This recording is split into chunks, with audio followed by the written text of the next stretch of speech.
4 روپے۔ پہلے زمانے کے بادشاہ اپنی رعایا کا حال معلوم کرنے کے لیے بھیس بدل کر گھوما کرتے تھے، حتیٰ کہ وہ شکار کو بھی جاتے تو وہاں کے غریب کسانوں سے بھی حال چال دریافت کرتے۔ ایک بادشاہ شکار پر نکلا تو ایک کسان کو ہل چلاتے دیکھا۔ پوچھا، دن میں کتنا کماتے ہو؟ کسان، 4 روپے۔ بادشاہ، کیسے خرچ کرتے ہو؟ کسان، 1 روپیہ خود پر خرچ کرتا ہوں، 1 روپیہ قرض دیتا ہوں، 1 روپیہ قرض واپس کرتا ہوں اور 1 دریا میں پھینک دیتا ہوں۔ بادشاہ نے کہا، میں سمجھا نہیں، آپ کی باتوں کا کیا مطلب ہے؟ کسان نے کہا، 1 روپیہ جو خود پر خرچ کرتا ہوں، اس کا مطلب ہے کہ وہ خود پر اور اپنی بیوی پر خرچ کرتا ہوں۔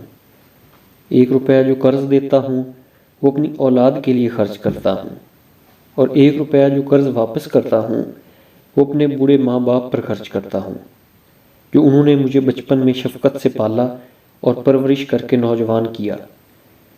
1 روپیہ جو دریا میں ڈال دیتا ہوں، اس کا مطلب ہے کہ وہ اللہ کی رضا کے لیے صدقہ کر دیتا ہوں، جس کا اجر مجھے اس دنیا میں نہیں چاہیے بلکہ توشہ آخرت کا سامان کر رہا ہوں۔